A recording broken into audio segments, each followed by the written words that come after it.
Olá, sejam bem-vindos a mais um episódio do Agrocast FAG. Esse é o episódio 24 e a gente vai falar sobre projeções do mercado agropecuário com o Vlamir Brandalize, que está aqui com a gente. Seja bem-vindo, Vlamir, direto lá de Curitiba aqui para conversar. Está hoje em Cascavel, né? Seja bem-vindo. Para nós é um prazer estar aqui batendo um papo, né? Tirando dúvidas. Vamos falar um pouquinho desse nosso mercado nervoso desse ano, né? Nervoso mesmo, né, Isa? Isso aí. Bem-vindos, né, todos que nos acompanham. E vamos começar, né? Vamos começar, que hoje então. Tem assunto para Vai render. Tem assunto, isso aí. E lembrando que nós estamos ao vivo, essa é uma transmissão que está acontecendo simultaneamente no YouTube e a gente está aqui para conversar com vocês um pouquinho, então, a respeito do mercado. Vlamir, vamos começar falando um pouco, eu quero que você fale um pouquinho de você, veio para cá, né, já faz muitos anos que você está aí nesse mercado, estudando um pouquinho mais das commodities a fundo, e essa é a tua missão agora, analisar o mercado realmente. Exatamente. Nós estamos num circuito agora essa semana do Paraná todo, né? Começamos no norte do Paraná, com palestra lá no norte, na região de Venceslau Braz, ali pegando toda a região do Norte Velho. Passamos por Ponta Grossa, também um polo importante do setor. E ontem nós estivemos em Pato Branco, pegando a parte sudoeste, e hoje Cascavel, que é a parte celeira aqui do oeste do Paraná, né? Então, para a gente trazer informações para o produtor e tentar tirar as dúvidas, esclarecer para eles se posicionar melhor aí, porque esse último ano foi muito difícil para o produtor. Foi. O produtor acreditava que as cotações só iam subir e elas caíram muito e cada dia cai mais e ele está totalmente perdido, né? Então, sim, a gente tentar criar um rumo, melhorar a estrada para o produtor andar, então. Sim. E a informação é o que interessa realmente, né, Brandalize? E aí, nesse sentido, a gente pode começar falando sobre a nossa principal commodity do agronacional, que é a soja. Então, nessa semana, o plantio aí em várias regiões já começou e ele está avançando, né? Essa semana tivemos aí um volume de chuvas considerável até para alguns produtores que estavam planejando essa semeadura. E aí, essa semana tivemos aí 40 milímetros, mais ou menos, aqui na região, para dar essa continuidade para o plantio. Falando agora nesses preços da soja, eles ainda continuam caindo, né? Vamos fazer um histórico aí do que está acontecendo no mercado. Olha, as cotações da soja, elas estão sofrendo uma pressão grande porque o momento ele está coincidindo dois fatores. Na realidade, essa semana, vamos dizer assim, que tivemos três fatores bastante importantes que afetam as cotações. Primeiro é a colheita americana mais cedo, né? A safra americana sofreu esse ano com o clima. Ela chegou ao ponto de colheita, em maturação e colheita bem adiantada. Nesse momento, mais ou menos 60% das lavouras americanas já estão em maturação. O normal está 20%, 30%. A colheita provavelmente hoje já é uns 10% ou mais. Então, isso já interfere no mercado, porque tradicionalmente as cotações em Chicago, elas vão subindo até o mês de julho, começo de agosto, e quando a safra americana evolui, elas vão caindo até chegar à colheita quando chega perto dos níveis menores lá em Chicago. Historicamente, o melhor momento de cotação é o mês de julho, começo de julho, e o pior é novembro, que é a colheita efetiva e começando a embarcar a soja americana. É assim que é o ciclo. Esse ano nós tivemos agora, nessa semana também, o plantio brasileiro, né? O plantio ano passado quase não tinha nada plantado nesse momento. E nós, com esse circuito que estão passando pelo Paraná, a gente já viu plantio lá no norte do Paraná, no Norte Velho, plantios no sudoeste, hoje vindo de Pato Branco para Cascavel, muitas áreas plantadas, soja germinada, soja crescendo. Aqui no oeste o produtor já está aproveitando, porque a umidade do solo está boa, ele já colheu o trigo e já colheu o milho safrinha, então já está o plantio bem acelerado. Isso faz também uma pressão, né? Porque o mundo olha lá fora, o investidor. Colheita nos Estados Unidos, mesmo que tenha perda, mas tem a colheita e uma safra grande. Sim. Plantio brasileiro, os dois maiores, com a condição, vamos dizer assim, muito próximo do ideal, né? Que é colheita e plantando. E essa semana ainda tem mais um fator que acabou interferindo nas cotações, que é o Federal Reserve, lá nos Estados Unidos, o Banco Central, ele manteve a taxa de juros entre 5,25 e 5,50, e esse fator de juros altos americanos acabou valorizando a moeda dólar, como aqui nós tivemos no Brasil, e normalmente quando o juros está alto, o investidor ele acaba liquidando commodities agrícolas, principalmente, ele joga na baixa das commodities e aposta no mercado financeiro. E isso também coincidiu, ou seja, tem três fatores e todos negativos. E esse fator importante que está trazendo a soja para baixo em Chicago. Ela perdeu 13,5 de suporte no novembro, perdeu 13 e agora vai ficando com suporte 12,5, mas é uma diferença muito grande, comparando da semana passada para essa semana, para o produtor está dando R$10 por saca a menos, então... R$10 a menos. Já caiu R$10 em questão de menos de 15 dias. E o produtor acreditando que o mercado já ia reagir. E as chances de cair mais ainda existem, né? Porque existe um fator técnico que a gente tem que abordar para o produtor, que existe para o investidor no mercado de Chicago, existe uma relação de troca entre soja e milho. Aqui no Brasil, sempre o produtor diz, para o preço da soja está bom, o preço do milho tem que ser 2 sacas de milho por 1 de soja. É essa troca.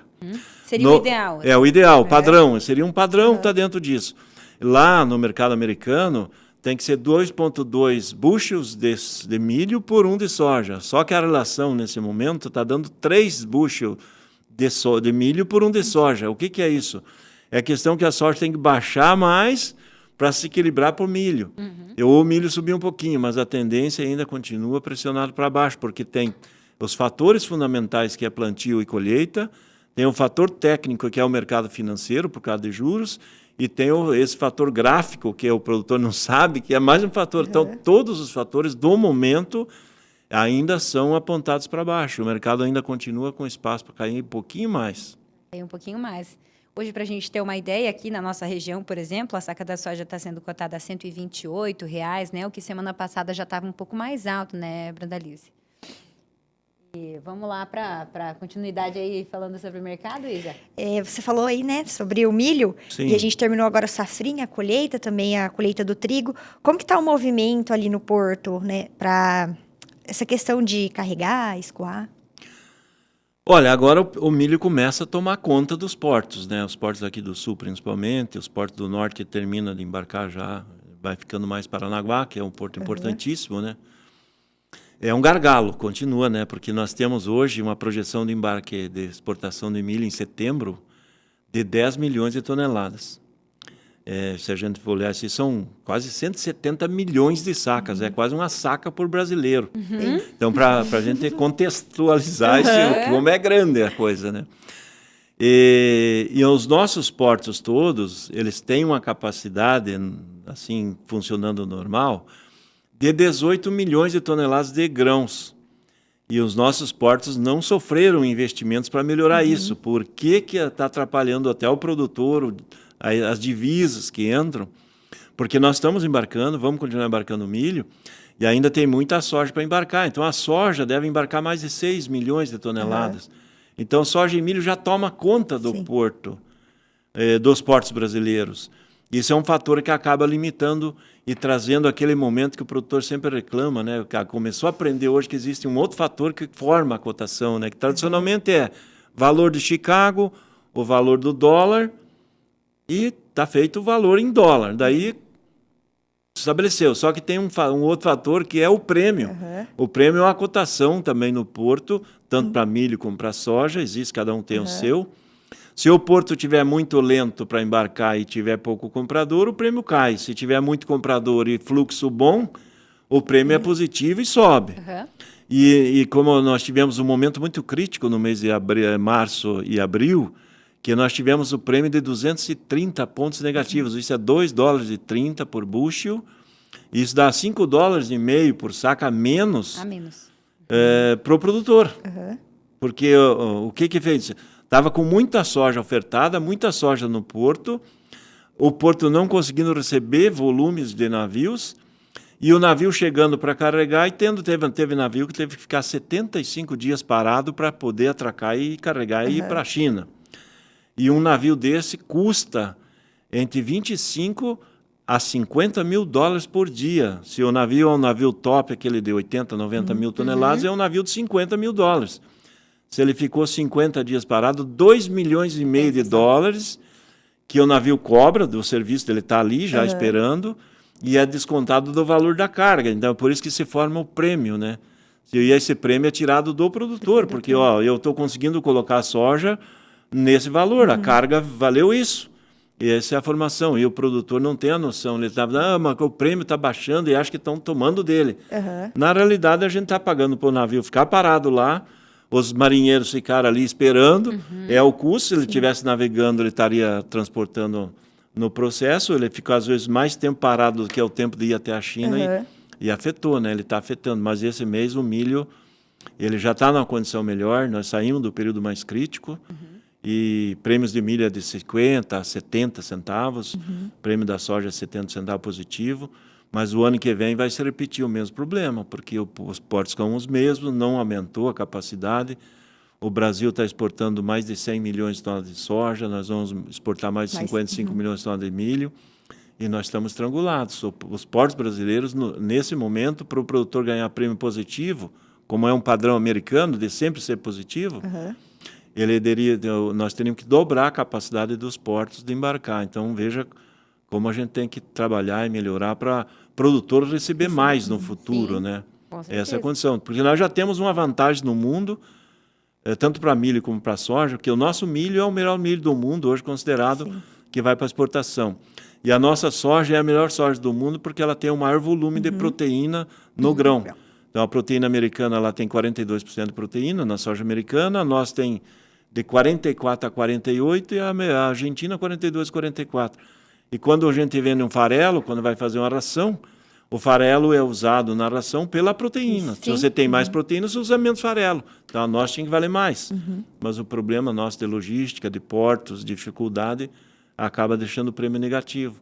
E americano geralmente varia de 40 a 120 positivo o ano inteiro, porque não tem problema de porto, embarca rápido e assim que funciona. Essa diferença de logística. Essa diferença de logística nossa é complicada. Nós teríamos que melhorar muito para trazer um momento mais agradável ao produtor.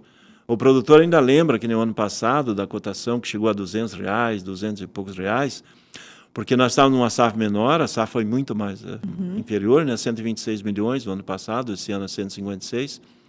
E o ano passado tinha uma agressividade de compra da China por causa da pandemia, que eles baixaram muito os estoques, estava comprando muito agressivo. E nós estávamos com pouco volume para exportar, não tinha problema nos embarques. Então o navio chegava, carregava e ia embora. E a gente estava fazendo o preço final do prêmio, porque daí o comprador queria comprar. Daí a gente puxamos o prêmio, nós chegamos a ter prêmios positivos de 280 centavos, os $2,80, isso dá $7 a mais por saca. Então nós tivemos isso aí no ano passado, e daí as cotações dispararam porque o dólar estava 5,10, 5,20. Esse ano inverteu, esse ano a posição do comprador lá fora, o Brasil está com uma super safra. Então, você quer vender, eu quero comprar, mas eu vou pagar menos. E aí é o jogo do negócio, e assim que funciona, não tem mágica, ninguém esconde nada, é tudo aberto. E o produtor tem que ficar de olho, né? Tem que ficar atento, porque ele é o mais interessado nessa questão aí. Exatamente, o produtor tem que se acompanhar bastante, e hoje esse fator prêmio, ele tem que aprender bem como é que funciona, para ele fugir dos momentos que os mercados de porto sejam com prêmio muito negativo, que geralmente vai acontecer de março, abril, maio, que é os períodos mais críticos, tem muita oferta, final de colheita, o produtor precisa fazer dinheiro para pagar a conta, e é nessa hora que as cotações caem muito, né? Então, o produtor se planejar muito antes da colheita, né? Sim, com certeza. E aí, falando sobre essa questão do déficit também, né? Déficit, a gente falou agora de logística, mas a armazenagem também é um ponto, né, que a gente precisa trabalhar aqui. Em relação a essas diferenças, né? Eu conversava com o Paulo Bertolini esses dias sobre a diferença entre as propriedades rurais nos Estados Unidos que têm seus armazéns de médio a grande porte. E aqui no Brasil a gente já trabalha de uma outra forma, né? Mas nessa noção de cooperativas, de repente, onde esses grãos são enviados. Como que você avalia essa situação também do déficit de armazenagem aqui para a gente? Isso poderia ser um fator que poderia melhorar o recebimento do valor pelas sacas, né, que o produtor poderia ter, Brandalize? Com certeza, e nós vamos enfrentar mais esse problema de novo, né? Porque nós estamos saindo de uma colheita de trigo, os armazéns vão estar lotados de trigo, de milho também, da safrinha. E nós vamos ter uma safra já sendo colhida já em dezembro de soja, as primeiras colheitas no Paraná. Ainda tem muita soja da safra passada, né, que foi colhida. Nós estamos com os armazéns quase cheios. Não conseguimos produzir e fazer novos armazéns no ritmo que a safra tem crescido, né? Porque nós saímos de uma produção brasileira de grãos de 200 milhões de toneladas há 5, 6 anos atrás, e agora nós estamos 300 e poucos milhões de toneladas. E provavelmente em 3, 4 anos nós vamos colher 400 milhões. E nós não evoluímos no mesmo ritmo em 2 fatores, a armazenagem e o transporte, né? O nosso transporte continua as mesmas rodovias, a ferrovia ainda se investiu muito pouco, e aí estrangula lá no porto. Então, vê quanta coisa que tem que ser feito, né? A armazenagem é muito importante. Esse ano, o Brasil todo aí teve que usar milhões de silo-bolsa, e mesmo assim não atendeu. Mato Grosso, estive lá várias vezes, montanhas de milho a céu aberto, porque chegou na colheita, como não estava chovendo, deixa no tempo. E nos Estados Unidos, o produtor, já desde o começo da temporada de plantio lá deles do passado, ele foi obrigado a fazer silos, né? Porque quando chega agora ao final da colheita, começa a nevar. Então, se ele não tem silo, como é que ele vai levar para onde? Né? E no meio oeste americano é grande. Eles plantam 74 milhões de hectares entre soja e milho. Então, eles foi obrigado a fazer silos próprios para ele enfrentar o inverno que vem na sequência, né? Então, é a diferença. Eles sempre tiveram obstáculos. Sim. E a gente teve sempre essa vantagem de ter o clima nosso é melhor.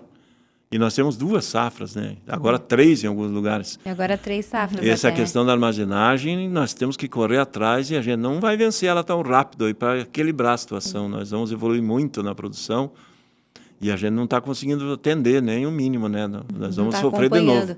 A construção de armazéns não está acompanhando, Não tá né, acompanhando, a produção. não. E nesse caso, os incentivos, né, a trava na taxa de juros para a construção de armazéns também, com esse plano safra que a gente vê aí, também pode ser, de repente, algum auxílio aí, né, mas ainda vai demorar um pouco. Vai demorar, né? Porque o Brasil é muito travado, né? A questão de alguns pontos importantes que a gente poderia ter de infraestrutura, ele deveria ser mais flexibilizado, ou seja, ver, ó, você não tem nada, então o que dá para fazer? Não tem dinheiro para ajudar, porque o governo está quebrado, não tem dinheiro. Mas então, já que não está fazendo, então tira um imposto daquilo que ele vai fazer, porque você não tem nada e se não está fazendo. Pelo menos você faz baixar o custo de fazer um silo, de comercializar um silo, que daí você gira mais rápido. Daí, na sequência, depois você tem produção, tudo vai arrecadar no futuro. E no presente você teria eu acho que a alternativa mais fácil seria dizer assim, ó, vamos fazer 2 anos ou 3 anos de incentivo, de tributação zero em cima do setor de armazenagem, para dar condição de captar mais. E a gente, esse ano, em função dessa venda errada do produtor, de não vender no melhor momento até agora, nos cálculos que nós temos feito, está dando 71, 72, 75 bilhões de reais a menos que você perdeu. Então, é muito dinheiro que se deixa por causa da armazenagem, por causa de porto, por causa de esperar para comercializar e todo estrangulando e daí o preço caindo. Então, precisaria dar fluxo. A única alternativa no momento que eu acho seria a questão de tributação. O incentivo, daqui a 3 anos acaba, fazer todo mundo fazer silo, as cooperativas têm incentivo também, né, para fazer armazenagem maior. Hoje as cooperativas estão todas lotadas de grãos, e aí todo mundo tendo uma capacidade grande de armazenagem, aí você vai vender na hora que o preço está bom. Tem um controle melhor, né, dessa mercadoria, consegue fazer esse balanceamento de uma forma mais planejada. O produtor vai decidir, né, quando ele quer ou não vender. É uma exato. Carta na manga, né? Exatamente, e sempre quando está com o grão no armazém próprio, no caso do produtor, ele vale mais. Sim. Ele vale mais. Então, e esse é um ano, por exemplo, que a gente está entrando no trigo. O trigo é exemplo, né? Safra grande de trigo, não tem armazenagem, dificuldade, não tem como colocar na exportação porque não tem espaço no porto. Vai depender de ajuda do governo, né? Senão o produtor vai receber, que nem você citou aí no começo, né? Pois Acho que é R$40 a saco do trigo, 42. Agora, Não, o trigo está 50. O trigo está 50, 42,50 o milho, né? E o trigo, vamos falar também sobre o trigo, dessa relação entre a produção lá da Ucrânia, né? O que a gente pode avaliar também, o trigo na Argentina, como é que estamos nessa questão do trigo. O Brasil hoje é um grande produtor também e o produtor precisa achar essas estratégias aí para comercializar o grão de forma que seja melhor remunerado para ele, né? O produtor brasileiro, nós ficamos mais de uma década produzindo 4, 5 milhões de toneladas, consumindo 10, hoje nós estamos consumindo mais de 12, perto de 13 milhões de toneladas. Só que rapidamente, nos últimos 2 anos, nós tivemos uma evolução muito boa de tecnologia. Um exemplo aqui, Cascavel, com o próprio show rural de inverno, que é específico, né? Então, Isso incentivou o produtor a melhorar, então sair de 20, 30, 40 sacos por hectare, indo para 100 sacos. E hoje nós estamos colhendo mais de 10 milhões de toneladas. E é possível que essa safra, quando fechar, ela feche mais de 11 milhões de toneladas. Então, nós estamos chegando quase na autossuficiência. O grande problema do trigo é que o consumidor brasileiro consome de janeiro a dezembro. E o produtor, normalmente, ele tem que colher e vender. E os moinhos não querem comprar o trigo para segurar o ano inteiro. Então, aí tem pouca demanda na hora da colheita e o produtor está vendo as cotações caírem. O ano passado nós exportamos muito trigo, porque o trigo, com a falta da Ucrânia no mercado, que é um grande exportador, o mercado mundial de trigo já vai para o terceiro ano de produção menor que o consumo. Então, o trigo tem espaço para crescer lá fora, está com cotações evoluindo, e automaticamente os fornecedores maiores são... Primeiro, a Rússia é o maior exportador mundial, que está na guerra. A Rússia tem muitas sanções sobre a Rússia, então muitos países não importam da Rússia. Mas ela tem atendido os mercados aí, tem conseguido burlar o sistema, né? Sim. O segundo maior exportador mundial é os Estados Unidos, que tiveram quebra de safra de trigo esse ano. E já aparece na sequência aí, em anos normais, seria a Ucrânia. A Ucrânia na guerra está com safra cada vez menor, a Ucrânia já produziu quase 100 milhões de toneladas de grãos, que é trigo, milho, cevada, e agora está com menos de 50. Então, esse buraco que a Ucrânia está deixando, ele está beneficiando o Brasil, né? Porque ele deixou o Brasil rapidamente. Nós subimos de terceiro, quarto exportador de milho do mundo para primeiro esse ano, porque os Estados Unidos tiveram um problema. Sempre os americanos foram o maior exportador. Segundo sempre era a Ucrânia. Agora nós passamos já para primeiro. Então ganhamos esse espaço, justamente no meio do ciclo do trigo. O ano passado nós exportamos 3 milhões e meio de toneladas de trigo.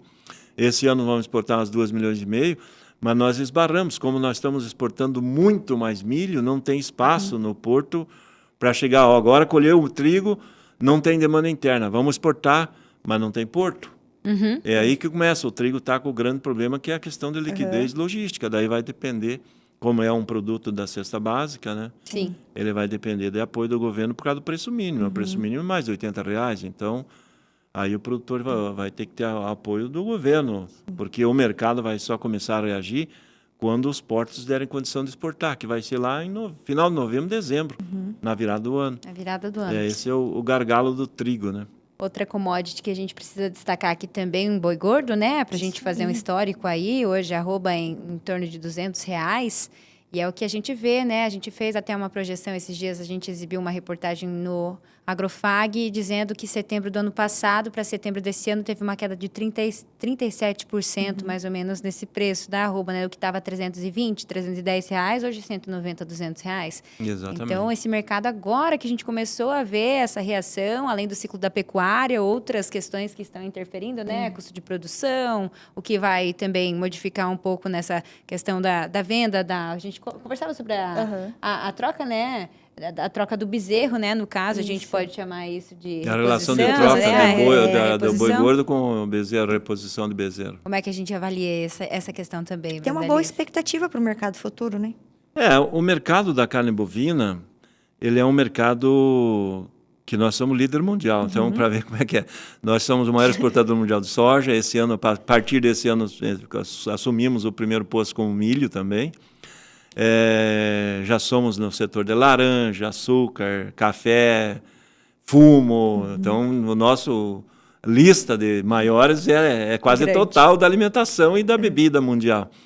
E o boi também. Nós somos o maior exportador mundial do boi, do frango, suíno. Provavelmente em 3 anos nós vamos ser o maior exportador. A grande questão, a carne de bovina, como é uma carne de valor mais agregado maior... No mundo inteiro, a carne bovina é a carne mais cara das grandes carnes aí do trio aí que eu citei. Tanto em qualquer lugar que vai, a carne bovina é mais cara. A carne bovina brasileira, junto com a da Índia, normalmente são as mais baratas do mundo. Então, a nossa carne é mais barata, nós somos o maior exportador, mas não vendemos a carne mais cara.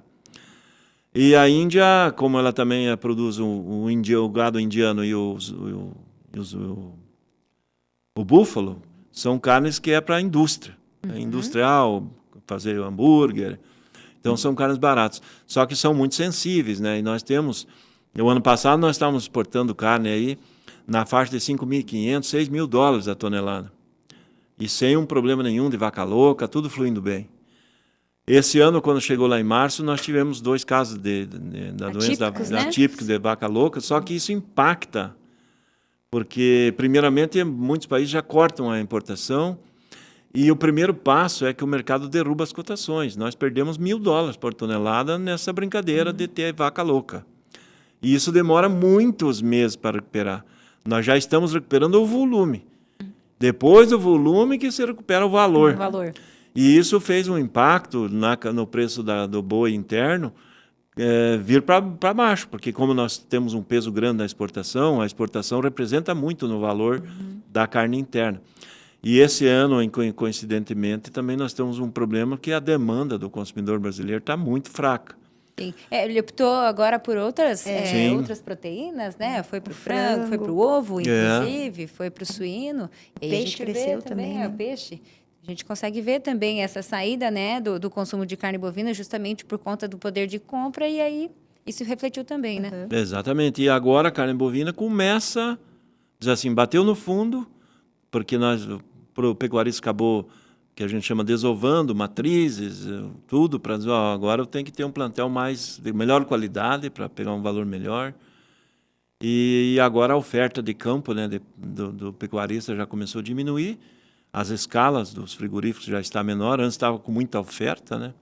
Então o boi começa a engatinhar, começa a evoluir agora, mas ele tem uma escalada, ou seja, ele desceu do elevador, as cotações de 300, 330 reais a arroba para 170, 180, agora ele já está perto dos 200, 210, e ele vai começando a subir pela escada, né? Então ele desceu pelo elevador e sobe pela escada, porque ele depende de demanda interna e depende muito de manter ritmo forte de exportação.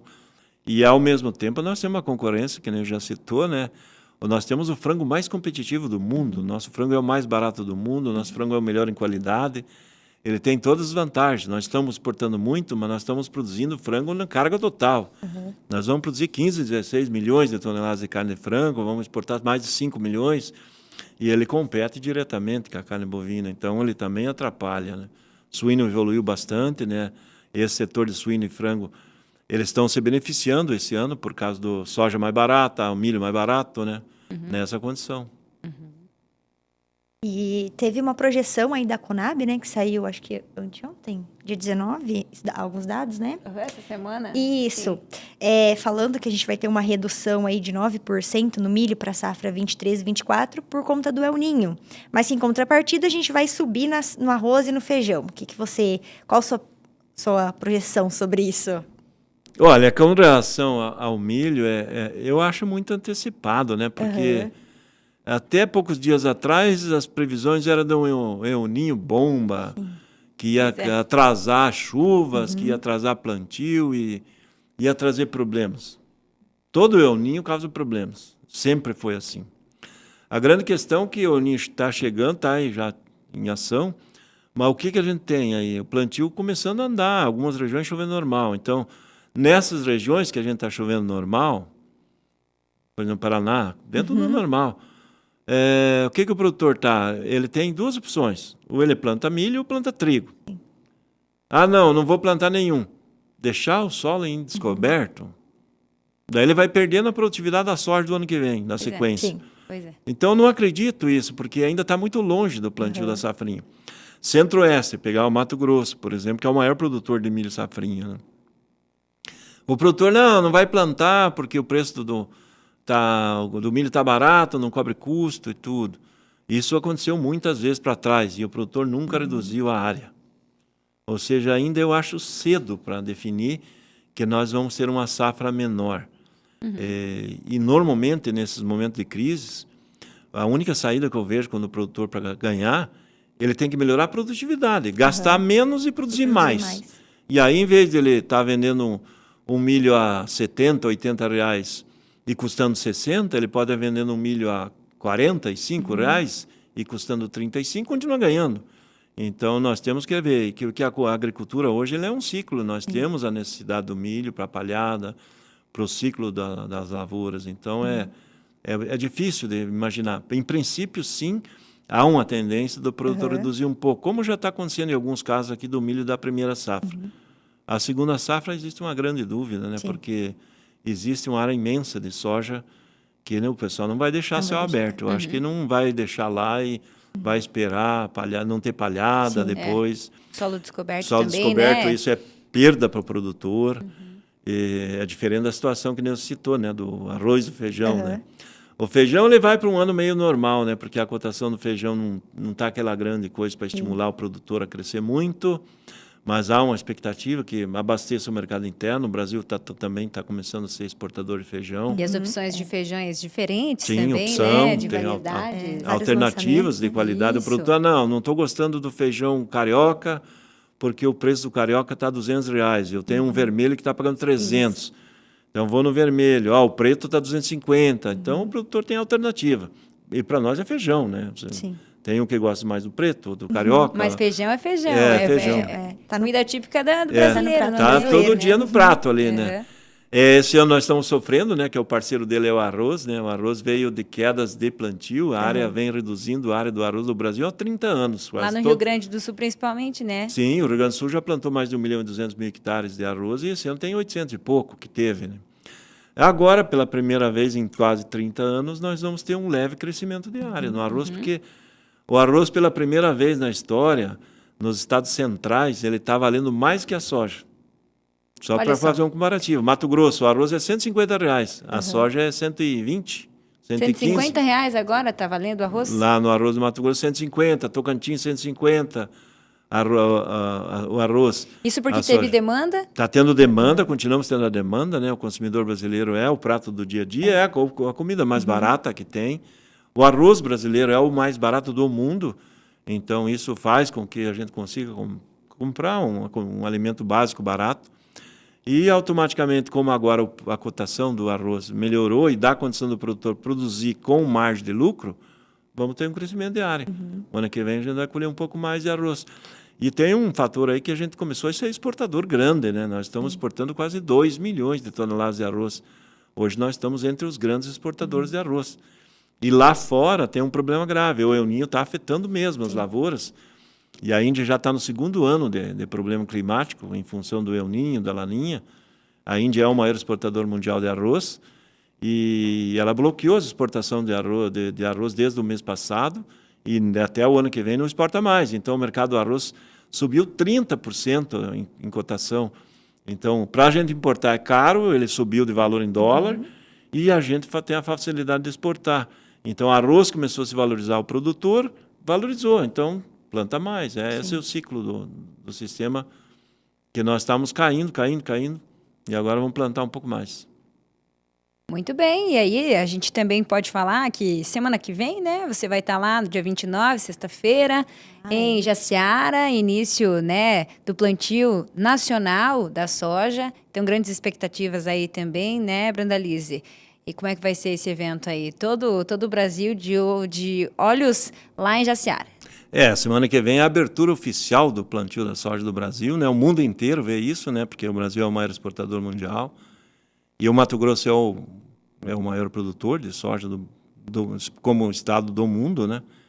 Então, vamos ver o que o produtor vai estar pensando. A gente vai bater um papo, vamos planar alguma coisinha, né? Porque a soja, mesmo com as quedas de cotações, ela continua sendo um produto que dá lucro, né? Então, e é o maior produto da pauta brasileira de exportação, né? Entre soja, farelo e óleo.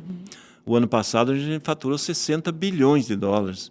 Esse ano nós vamos faturar 70 bilhões de dólares. Então, o Brasil tem tido superávit na balança comercial, basicamente em cima do agro. É a soja, agora o milho também crescendo como produto, o setor da carne, que são fortes, daí entra café, laranja, o açúcar. Então, da pauta, se a gente olhar todos os produtos que dão lucro, que dá saldo positivo, é tudo do agro. O resto é tudo negativo. Então... E a soja é o produto mais importante do Brasil, né? Então, E a semana que vem é aquela festa do produtor e o mundo inteiro olhando para nós, né? Com certeza. E aí, para a gente indo para os finalmente da nossa conversa, falando um pouquinho agora sobre esse custo de produção e também do que o produtor deve ficar de olho para esse desenvolvimento, cuidado, né, com o manejo de pragas, manejo de doenças, mas também fertilidade do solo, prestar bem atenção nesses custos que a lavoura vai demandar agora, como é que a gente pode avaliar também os custos dos insumos, principalmente, como é que ficaram nesse meio tempo, né, deu realmente aquela baixada ou aumentou novamente, como é que está a questão lá influenciando também, guerra Rússia e Ucrânia, já fazem esse direto fator aqui para a gente, para os preços?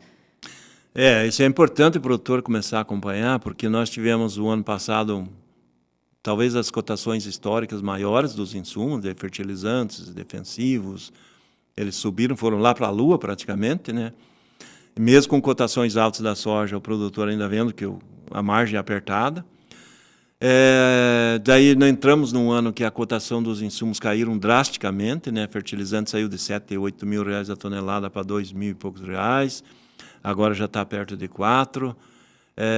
Então está se acomodando. Então os insumos estão se acomodando em patamares um pouco mais dentro de uma lógica, né? De uma condição que o produtor consiga comprar e usar. Os defensivos agrícolas também. E o que a gente traz de alerta que nem você citou com relação à guerra? A guerra é um problema ainda que vai afetar o produtor, porque hoje a Rússia já está anunciando que ela vai começar a limitar a exportação de diesel. O Brasil é grande importador de diesel. O setor agrícola é muito dependente de diesel. O petróleo, em função da guerra, em função do mundo árabe e da OPEP ter limitado a produção do petróleo, o petróleo saiu de... antes da guerra era $40 um barril de petróleo, agora está 90, 95. E há indicativos que ele vai passar de $100 antes do final do ano. Então, ele vai refletir novamente em pressão de custos, porque o petróleo interfere nos fertilizantes, ele interfere nos defensivos e interfere no transporte do sistema. Sim. Então, o produtor também tem que se preparar. Se eu tenho uma ideia de fazer safrinha, não vou deixar para comprar os insumos, fertilizante, os defensivos, lá na boca da safrinha. Exatamente. Porque é possível que o custo desses insumos seja um pouco maior. Não vai ficar naquele valor astronômico do ano anterior, mas pode ser que ele aperte mais a margem, né? A relação de troca para ele, grão, insumo, fique mais desfavorável um pouco, né? Fundamental é sempre se planejar com antecedência, né? Isso aí. Exatamente. O produtor, a gente tem recomendado ao produtor que o produtor fique olhando sempre nominalmente o valor, né? Do 130, 150 na soja, reais. Hoje a gente recomenda para o produtor não ter muito risco. Já quanta soja eu preciso para comprar o adubo? Quanta soja eu preciso para comprar o defensivo? O que eu preciso do grão? A moeda dele é soja. Ele vai tirar do campo dele é soja. Ou vai tirar milho. E aí ele fazer a relação de troca. Começar a acompanhar isso, ele já vai se beneficiar. Dizer, não, está ficando muito grão. Tem que esperar um pouco. Não, agora o grão, estou precisando, está pouco grão. Até 2 meses atrás, a relação de troca da soja por fertilizantes era a melhor desde 2017. Ou seja, quem fez uma troca de soja por adubo aí há 2 meses atrás, fez a melhor troca nos últimos 6 anos. Então, e num ano que o produtor, não, a soja não vale nada, mas ela perante adubo está valendo muito. A troca, né? É essa troca. Então, o produtor tem que olhar quanto o produto dele está conseguindo comprar. É a mesma coisa que os pecuaristas, né? Aquele pecuarista que ele faz a troca, vende o boi e repõe com o bezerro, a relação com o boi e bezerro está muito boa, o preço do boi está muito ruim. Vê como é que dentro do sistema mesmo tem alternativa do produtor ir navegando, né? Então, no caso, o produtor tem que ir acompanhando os mercados e preços para fazendo os negócios no momento que está dando margem para ele, fazendo com lucro. Ele tem que vender sempre com lucro, né? E se adiantar nessa questão daí da troca, né? Do preço de troca, então, das mercadorias. Brandalize, todo final de episódio a gente pede uma indicação que você, o nosso convidado, possa trazer aqui, ou um livro legal, um pesquisador, um episódio aí de algum podcast, algum programa de TV, o que você indica para a gente? Olha, eu estou lendo, ainda não terminei, um livro do Roberto Rodrigues, que é uma figura do agro, é um ícone, né? Que chama Tocando em Frente. Ele conta muitas histórias da evolução do agro brasileiro. Quem tiver a oportunidade de ver esse livro vai ver muita coisa boa ali do setor do agro brasileiro, de nós termos saído, ele conta a história lá do passado, de um país totalmente importador, né, de alimentos, para se tornar o celeiro do mundo. Né? Tocando em frente. Isso. Vamos saber, porque esse livro tá no meu Kindle, eu já baixei ele para ler, e, né, mas estava assim, vou lendo outros na frente, mas agora ele vai ser Tem prioridade. muitas histórias ali, Prioridade. tem muitas histórias boas ali. Sim. Histórias É um livro de ao redor do fogo que ele conta. E é muito importante para quem é do setor agrícola, do agro, conhecer o que aconteceu para você olhar para frente o que vai acontecer também. Você vê o passado para projetar o futuro, né? Acho que a gente sempre coloca isso, né, de acompanhar, porque o que aconteceu agora no agro, muitas vezes já aconteceu lá atrás, né? Às vezes a gente não tinha nascido ainda, mas aconteceu. Aconteceu e agora está de volta. Exatamente. Pois é. Muita coisa se repete, Sim, né? E se você já sabe o que aconteceu, você tenta minimizar o impacto para frente, né? O clima tem muito disso. O clima ele se repete, né? Por isso que existe o Ninho, Laninha. Sim, não é uma novidade de hoje, né? Sim, com certeza. E aí, se basear no que já aconteceu para tomar as melhores decisões. Depois que você terminar de ler, me empresta. Sim, com certeza. Então, tá bom. Brandalize, obrigada pela sua participação aqui com a gente. Bom evento para você hoje lá na Associação Regional dos Engenheiros Agrônomos, em parceria com a empresa Lavoro, né? E até a próxima oportunidade de você estar aqui com a gente conversando. Nos vemos por aí. Muito obrigado. Até uma próxima. A gente está à disposição para aquele bate-papo. Normalmente a gente está longe, né? A gente participa aqui. Estamos no vídeo. Por vídeo, mas hoje é privilégio de estar aqui. No áudio, né? Que a gente recebe no toda os semana áudios no também, WhatsApp. Hoje foi um privilégio estar aqui num estúdio espetacular. Parabéns aí. Que legal. A casa que de legal. vocês é muito bonita. Muito bem. Obrigada. Obrigada, Brandalize. E para você que nos acompanhou até aqui, fica o convite para conhecer também as nossas outras reportagens, né, no canal. Então, Agrofag, nesse domingo, às 8 horas da manhã, na KTV e no YouTube. E faça a sua inscrição para ficar por dentro das novidades do nosso canal. Até a próxima, pessoal. Segunda-feira tem mais episódio da Agrocast Fag. Tchau, tchau.